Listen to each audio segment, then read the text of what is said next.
Students,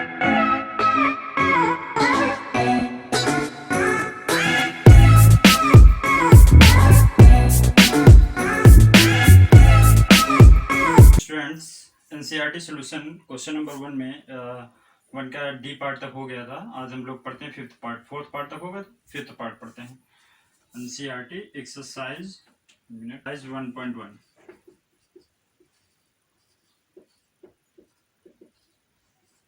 है ना, exercise 1.1 और फर्स्ट का fifth part of question number. इसमें क्या है, देखो फोर्थ आपने रिफ्लेक्सिव, सिमेट्रिक, ट्रांजिटिव सब पढ़ लिया, मतलब टाइप्स ऑफ रिलेशंस। तो टाइप्स ऑफ रिलेशन जैसे न्यूमेरिकल पोर्शन पर है कि 2,2 1,1 रिफ्लेक्सिव है कि नहीं है, ये सब चीज़ें तो आपने समझ लिया अगर न्यूमेरिकल में दिया गया। लेकिन कई बार क्वेश्चन वर्ड प्रॉब्लम से रिलेटेड आ जाते हैं। वर्ड प्रॉब्लम का मतलब हो गया, इसीलिए इस चैप्टर को बच्चे थोड़ा निगलेक्ट करते हैं क्योंकि इसमें थ्योरी ज़्यादा होती है।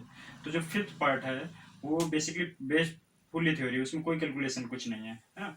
उसमें क्या है, फिफ्थ पार्ट में बोला है कि आपको चेक वही करना है, रिफ्लेक्सिव, सिमेट्रिक, ट्रांजिटिव, मतलब टाइप्स ऑफ रिलेशन है कि नहीं है, कौन सा रिलेशन है, रिफ्लेक्सिव है, सिमेट्रिक है, ट्रांजिटिव है कि इक्विवेलेंस है, समझ रहे हो।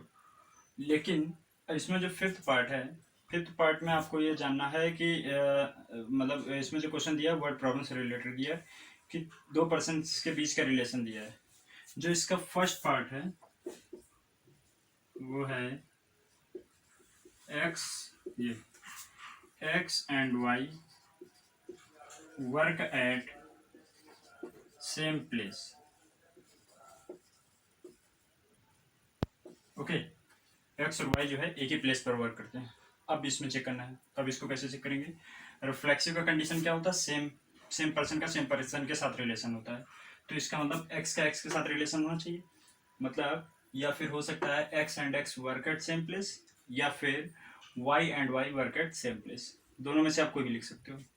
तो हम एक्स लिख देते हैं, X and X work at same place. Okay, so it is, यहाँ पर आप ये भी लिख सकते हो, देखो कि x कॉमा एक्स रिलेशन है एक, ठीक है, x कॉमा एक्स से रिलेटेड एक रिलेशन है। So it is reflexive, relation. Okay, अब दूसरी क्या होता है, दूसरा होता है सिमेट्रिक। तो सिमेट्रिक की बात कर लेते हैं। यहाँ पर लिख देते हैं X and Y work at same place, ऐसा क्वेश्चन में गिवन है, मतलब एक्स और वाई सेम प्लेस पर वर्क करते हैं। सिमेट्रिक का कंडीशन क्या होता है, जस्ट अपोजिट, मतलब अगर एक्स और वाई सेम प्लेस पर वर्क कर रहे हैं तो क्या वाई एंड एक्स भी सेम प्लेस पर वर्क करेंगे। तो हम बिल्कुल सेम बात है भाई, अगर दो पर्सन है, कोई भी दो नाम आप इमेजिन कीजिए, वो अगर एक कंपनी में वर्क कर रहे हैं तो आप चाहे पहला नाम पहले लीजिए चाहे दूसरा नाम पहले लीजिए, पर्सन तो वही दो है, कंपनी सेम है ना। तो हम लिख सकते हैं एंड नहीं, X and Y work in same place. यहाँ पर लिख देते हैं Y and X also work at, यहीं पर आगे कॉमा करके भी लिख सकते हो आप, work at same place. Okay, work at same place, मतलब हम ये लिख सकते हैं कि एक्स वाई एक रिलेशन है तो वाई एक्स भी एक रिलेशन बनेगा। ओके, एक्स वाई एक रिलेशन है तो वाई एक्स भी एक रिलेशन बनेगा। इसका मतलब हो गया कि आर इज, या इट इज लिख सकते हो, या आर इज आप लिख सकते हो, रिलेशन क्या है वैसे लिख दो। So it is symmetric relation,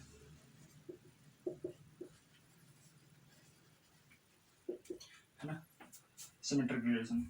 देखिए इसमें कई बच्चों को जो एनसीईआरटी हिंदी में भी चलती है अब तो बच्चों का इशू होगा कि हिंदी इंग्लिश से रिलेटेड, लेकिन इसमें कुछ भी ऐसा नहीं है जो कि हिंदी मीडियम वाले या हिंदी माध्यम के बच्चे ना समझ पाए। वर्क एट सेम प्लेस का मतलब एक जगह कार्य करते हैं ना, ये बात है। बस रिफ्लेक्सिव को स्वतुल्य कहते हैं, सिमेट्रिक को सममित कहते हैं। तो इतना आपको मैनेज करना पड़ेगा, क्योंकि आगे भी अगर आप मैथमेटिक्स से कुछ भी करते हो तो आपको हिंदी में नहीं मिलने वाला है। तो आप इसी को कंटिन्यू करो, ठीक है। आगे देखते हैं, अब ये हो गया रिफ्लेक्सिव, हो गया सिमेट्रिक, हो गया। अब नेक्स्ट बात किसकी करते हैं, ट्रांजिटिव।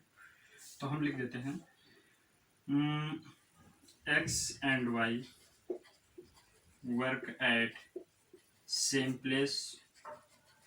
ओके, आप देख सकते हो एक्स वाई से वर्क एट सेम प्लेस, ऐसा क्वेश्चन में ही गिवन था। और ट्रांजिटिव में क्या होता है, 3% की बात होती कम से कम, तो ये 2% की बात हो रही। तीसरा हमें आप अपने मन से इमेजिन करना पड़ेगा। तो तीसरा हम लेट कर लेते हैं एक्स वाई, वाई एंड कोई दूसरा, Y and Z work at same place. Okay, work at same place. Okay, so x and z also will also work at same place. Okay, X Y एक place पर work करते हैं, Y Z एक place पर work करते हैं, तो X Z एक प्लेस पर वर्क करेंगे करेंगे। ओके, हम इसको इस तरह भी लिख सकते हैं, देखो एक्स वाई एक रिलेशन है एंड वाई जेड भी रिलेशन बन रहा है, तो एक्स जेड रिलेशन बनेगा, बिल्कुल बनेगा। एंड यहाँ लिख सकते हैं x comma Z is a relation, so it is transitive. यहाँ पर हम थोड़ा सा इसको रफ कर देते हैं। So it is transitive relation. So it is transitive relation. और अब ये देखो, ये रिफ्लेक्सिव भी है रिलेशन, सिमेट्रिक भी है, ट्रांजिटिव भी है, तीनों रिलेशन है। तो इसका मतलब क्या हो गया, कैपिटल आर इज इक्विवेलेंस, ये रिलेशन इक्विवेलेंस है, ठीक है। और आपको थोड़ा सा मैं बिल्कुल इजीली बताऊं, अगर कहीं पर भी सेम या इक्वल वर्ड यूज किया गया किसी भी रिलेशन में, तो वो हमेशा इक्विवेलेंस ही होता है मोस्टली क्वेश्चन में। ओके, हमेशा वो इक्विवेलेंस ही होता है, तो आप ऐसे भी समझ सकते हो। और ये है पूरा प्रोसेस। तो मैंने बताया था ना कि इसमें देखो कोई कैलकुलेशन नहीं है, आपको वर्ड प्रॉब्लम से रिलेटेड क्वेश्चन है, मतलब आपको इसकी लैंग्वेज समझनी है, उसके थ्रू इसको सॉल्व करना है। तो इस तरह से आपको इस क्वेश्चन को करना है। इसमें क्वेश्चन नंबर 5 में 5 पार्ट दिए गए हैं। ओके, तो अब हम आगे बात करते हैं नेक्स्ट क्वेश्चन।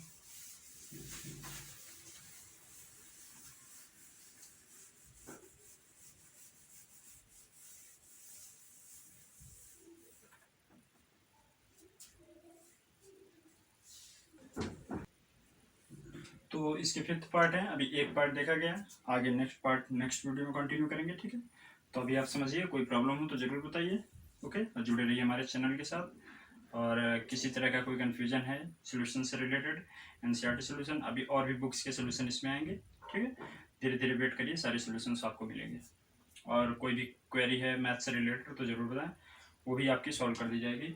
तो आज इसका फिर 1 पार्ट ही रखते हैं, क्वेश्चन नंबर 5 का एक पार्ट, बाकी सेकंड पार्ट बाद में बात करते हैं।